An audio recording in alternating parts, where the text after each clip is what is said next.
Hey everyone, hope you're having a great day. In this video, I'll be showing you a build guide for the SHADOWMIND Mindweaver class by ZX10RX, their newest subclass. I've gotten requested a bunch to cover this, and it's a really fun one. What's cool about the SHADOWMIND is you can create a shadow to attack through, and your living shadow kind of reminds me of like the Echo Knight fighter. This comes with a bunch of unique spells, as like all the other Mindweaver subclasses. They always do an incredible job, ZX10RX. Now, we get to choose Cerebral Enhancement at level 1. Sonic Blade giving you intelligence scaling on your weapon, mind over matter adding half your intelligence modifier to armor class when wearing light or clothing, and intellectual agility here gives you a boost to your initiative equal to your intelligence modifier. If you want to dominate the early game, this is the way to go. Having a high initiative early is amazing when you normally cannot get access to that.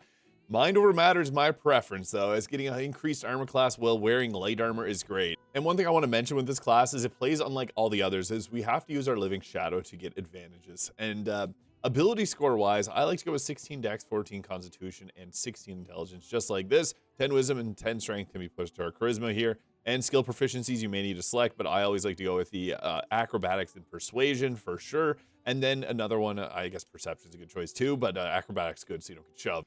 At level 2, we get our subclass feature, Venomous Mind. Your mastery of toxic psionics allows your venom to bypass natural immunities to poison. It's really good. We also get our Living Shadow. Now, this is the subclass ability, so you manifest a shadowy fragment of yourself pulled from the hidden depths of your mind. The Living Shadow is immune to all damage. It only vanishes if you are killed or if you choose to dismiss it. Lasts until long rest. We also have this Venom, Psy-Venom, Fang. So you deliver a swift blow with both weapons. Your main hand deals 1 to 18 or 10 to 18 poison damage, and your offhand deals psychic damage as a single coordinated attack. This requires shared malice, so you do have to have your summon out. We also got the Ray of Darkness doing a 1d8 of poison damage, firing a concentrated beam of corrupted darkness laced with sonic venom, dealing 1 to 18 or 1 to 8 poison damage. Consumes all mind rock toxicity to deal additional 1 to 4 psychic damage for each stack. And you can also use Mind Surge on this like other subclasses of the Mindweaver. At level 3, we get our Mind Surges here, allowing us to do a bonus action, Levitate and Fly, to give ourselves that aerial superiority of the Mindweaver. We also get Ray of Darkness nowadays does 1 to 10 damage, and you must resummon the Living Shadow so that it can be able to do that damage. Mind Surge is how we do those special abilities. We can also get Astral Chaos. It's going to be a risky, rewardy style play. Now, if you're reading this, I encourage you to not go ahead and Poison Gale. It's actually called Poison Gale, the ability, so yeah, don't poison your teammate. This does a 3d6 of poison damage to all creatures in the area, and affected targets must do a dexterity saving throw or become poisoned for 2 turns, which gives them disadvantage on attack rolls. Upon hitting level 4, we get ourselves the Mind Rot Balloon, which will do an additional 1d4 of psychic damage whenever we attack a target with having the Mind Rock Toxin. We also got the Echo of Violence here. Your bond between you and your living shadow grows ever more volatile. When one strikes true, the other surges with momentum. Once per combat, when our Shadow Mind kills a creature, it immediately gets 1 action, 1 bonus action. So yeah, that's pretty good. We also get the Mind Rock Toxicity here. So you will apply 2 stacks of this, and you can consume those stacks to deal additional psychic damage on the enemy. So yeah, we want to basically attack and have our summon or shadow attack the same target. Now at this point, we can actually there's a couple options. If you want to use intelligence for your weapon attack rolls, this means we can use strength-based weapons, because right now we're stuck with dexterity ones. I just like the intellectual agility though. Getting a boosted initiative is really nice. I typically like to take the alert feat around level 4 or 8. This saves us because we could actually just go with an intelligence improvement, which is going to boost our armor class and our initiative. So that's a really good combo.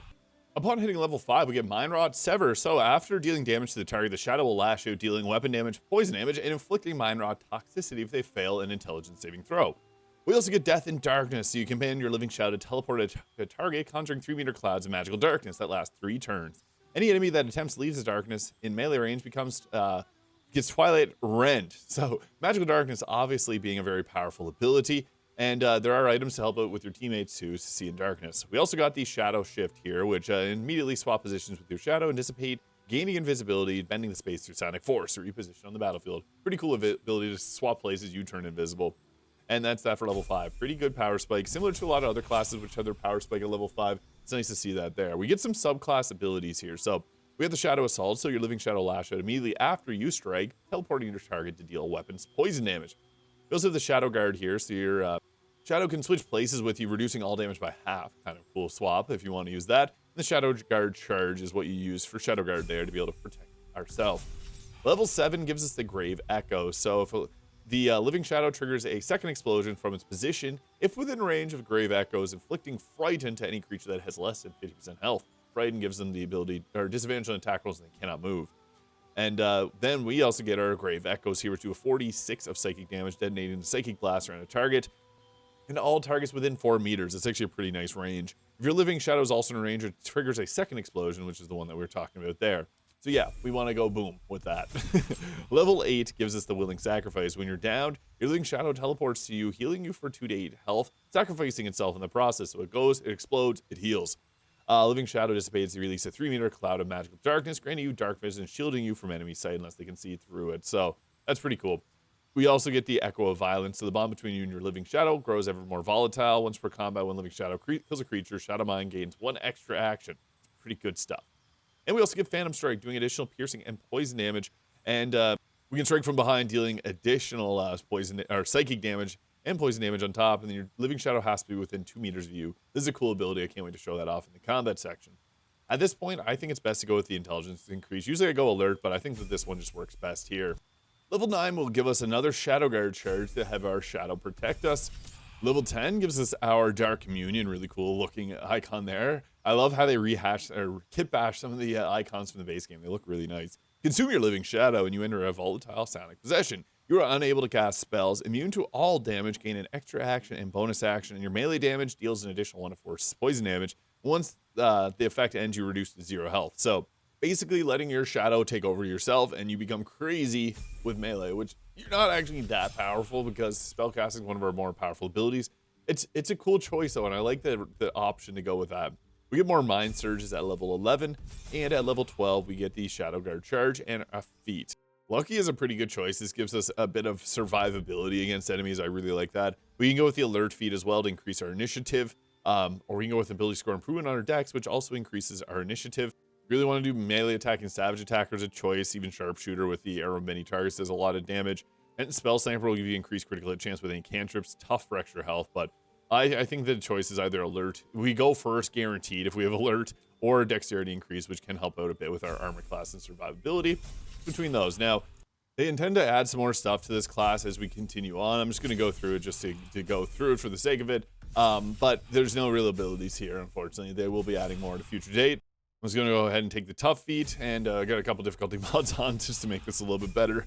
And I'm wearing the Celestial Threads outfit here, but you want to summon your summon in after we put our clothing on because it's going to take the benefits of that.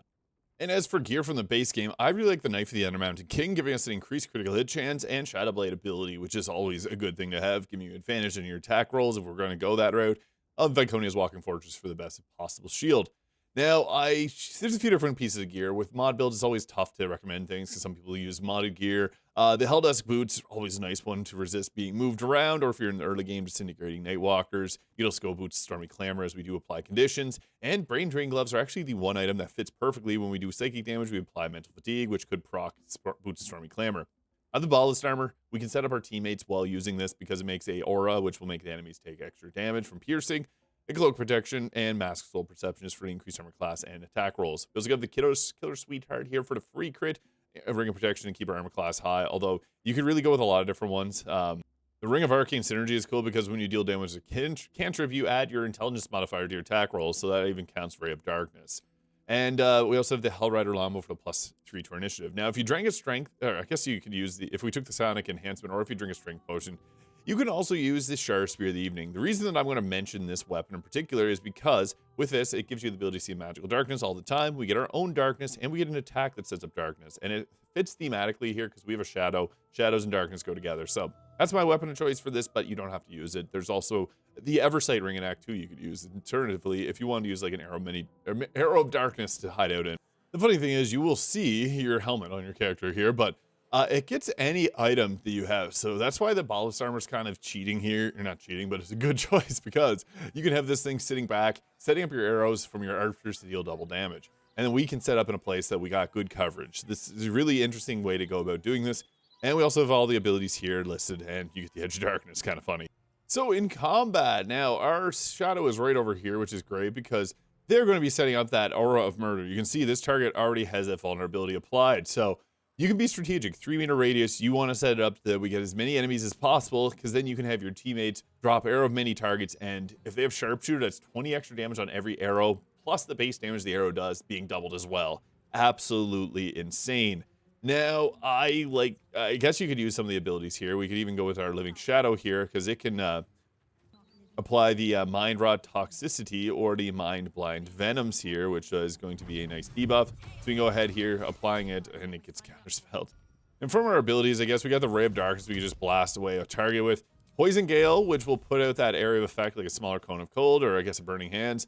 Grave Echoes will explode an area. Unfortunately, there's no targets that are going to be beneficial to do this on because they're all grouped a little bit further away. So not really the best situation, but if you have enemies in a small area, you can do that. You can also have your the Death and Darkness there if we want to set up. I think the best choice right now is to possibly just set up because we need Darkness sound at one area. So I'd recommend then grabbing an Arrow of Darkness, attacking a close target, and we got ourselves a pocket here that we can go hide out in. Now, the reason I'm going to do this is now he can't see me, but I can see him. And then we can go with an arrow many targets. I want to hit these targets and apply, yeah, we got the extra damage. Fairy Fire applied. The thing is, since we have the Ballast Armor, it's going to do additional damage off on the targets there. So that's kind of our best situation that we could use here because a lot of our spells that hit multiple targets, we're only hitting one target. So yeah, had to make eliminated 11s there. We made our attack so they can make their attack now, which is great because we also have the the Darkness Spear. So that means that we applied blindness to this target and created another pocket that blocks enemy sight. So what's great about this is we can actually set up so that the enemies have a hard time seeing anywhere. And that's kind of what we want. We have, like, when the class specializes in darkness, it's just such a good ability to play around that we want to set up. And the fact that we can set up the Ballast Armor for double damage off that weapon, but also from everyone with a ranged weapon is huge. And then we can also set up that extra darkness too. It's actually pretty synergetic. Now, the thing with darkness, the enemies are going to mostly do attacks, throwing attacks into darkness, and they have a hard time spell casting. So you don't have to worry about some of the harder spells that deal with. They can still do a throwing attack as you saw there, but we have our Shadow Guard. So our Living Shadow will switch places with us. I'm not going to do it here. We'll do it. Why not? So you can just see the ability here. So they do their ability. Oh, they got counterspelled too, which is kind of funny. So I guess, yeah, I just ate up my charge there to eat up their counterspell. It happens, I guess. And we're unscathed. We did not get hit at all from that. So that's really nice. Now, we can also set up our darkness, the Edge of Darkness there too. So we do have that attack. I'm going to show off, I guess, one of the spells. I can't run over here to attack them. So I'll just use the poison attack here so you can see the VFX on it. It's like a beam, like Eldritch Blast, doing a bit of poison damage. It didn't do a whole lot of damage, though. It's the only unfortunate thing. This is not having an extra attack really hurts us, but also I can't actually attack any of these targets here. I guess I could run over here and do our Poison Gale on this. And then I can use the Mind Surge. I guess the Mind Surge only really applies to Ray of Darkness. We'll just go with the Blast here. This class will get a future update. 10 damage, 9 damage. Yeah, I'm probably going to go back to arrow attacks after this because the damage output ain't too amazing, but that's, I guess, part of the fun of playing classes like this. So we did our action. We can then go to our summon here and get them to do their action. And the funny thing is, like, normally we can't go back here because the Mind Flayer will freak out at us. But we can actually get our summon to go back here. It's funny enough. And then it can also, funny enough, drop the darkness here. So I'll drop the darkness here because it's going to push all the enemies towards us so that I can maybe use the other abilities on them, blinding them in the process. And then if I don't select my other teammates in these videos, I just use this single character. But they would be feasting right now with all the vulnerability to piercing damage and all the blind enemies. Much higher critical hit chance. This is a really good support style class, I guess the way that I'm playing it here. Ouch, poor Shadowheart. I guess we'll use Shadow Guard again here just to try and protect ourselves. Hey, it turned into a miss. That is exactly what it's all about. And it ate another counter spell. We got the miss. We got a counter spell destroyed. Honestly, not a bad turn, I guess, on the defensive side of things. And honestly, I should be playing with my teammates because this is more of a support style class, I am noticing. Unfortunately, we're having a hard time actually getting multiple of our attacks to hit multiple targets. Just the timing, or I guess the direction. But we do get advantage from attacking from shadows, which gives us a higher critical hit chance. Arrows of many targets just end up being one of the best ways to deal damage if you want to do damage. Because unfortunately, we're not really good at much else but doing that. We do have some of these other abilities here, but again, we're more support focused, applying the Frightened or applying Poisoned on enemies. But I want to show off how to do this, I guess, offensively. So we're going to be using some of these abilities here. Yeah, I guess critical hits is kind of the way to go. Darkness, crits go well together.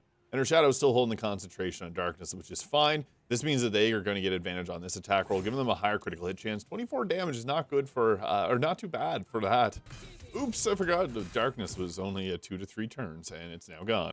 And here we'll use Shadow Guard again. Why not? Just to make that. Hey, we saved on it now. That's cool. And It actually swapped places because we didn't get counterspelled, and it threw me back there, and I got mind broken. Wow. So everyone's mind broken except for our summon, and it can't act because we can't act, so oh no. All right, well, this is not going amazing. Both my teammates are dead. I don't think it's good for me to use the abilities here, but yeah, they don't do enough damage, unfortunately, to justify it. This is a really great support class. Now, in order to actually show this off, I just use a cheat mod. I hope nobody's upset in the comments. I'm already anticipating those comments. I just want to show off the class mod, because otherwise this is a very hard one to show off. This is a very good support style class, but it does have a bit of a downside where it doesn't do as much damage as a lot of other mod classes, so it's hard for me to showcase it just clearing a bunch of enemies out, because it doesn't do that. It's meant to be a support. It's meant to use darkness. It's meant to be defensive with your shadow there. It's meant to use the equipment, like you saw here, to support our team. Like, they all have the vulnerabilities. So while the poison, obviously, ignoring immunities is great, it's not a very strong damage type, unfortunately, so it does have some downsides in that regard. But yeah, you got like your Eldritch Blast there, which are kind of cool. You can shift places with it. And the Dark Immunion, I guess I'll show you this. So you can morph into the same one. They die, and then they give you the powers here. We cannot spell cast. We do additional damage on our attacks, and we get an extra action, a bonus action. So I guess this would be the use arrow many targets, because then you get all the extra damage off from it. But I want to show off the class abilities here. Yeah, this is meant to be a support style class. That's where it excels in terms of the damage output. It's not really that focused on doing that. With its strongest attack, doing a 48 of poison damage, not really that high of damage. We hit 9. That's it. I have my character level 19 right now, just to show off. I guess I can still spell cast while I'm affected by this ability here, so that's kind of funky. But you see there, 10 damage, that's not going to cut it when our arrow attacks can do 33 plus 3 damage, much better. So yeah, it's going to struggle unless you play it as a support style class. But it's a really fun support style class. I guess that's a really fun thing about it, is there's a lot of really fun combinations. This is what I'm going to play around with and see what else I can come up with. Yeah, 54 damage, that's pretty crazy. So yeah, you become strong when you fuse your shadow with you, but other than that, it's more of a support defense style class. But that is the Shadow Mind of the Mind Weaver. If you want a more powerful experience, you could go with the Echo Knight Fighter. But yeah, you saw that. 3 downs. Yeah, it's a great support. Don't rely on it for your pure damage, and you'll be good. So yeah, they're watching. Hope you guys all have a great day. Hit the subscribe button if you enjoyed, and we'll catch you in the next one.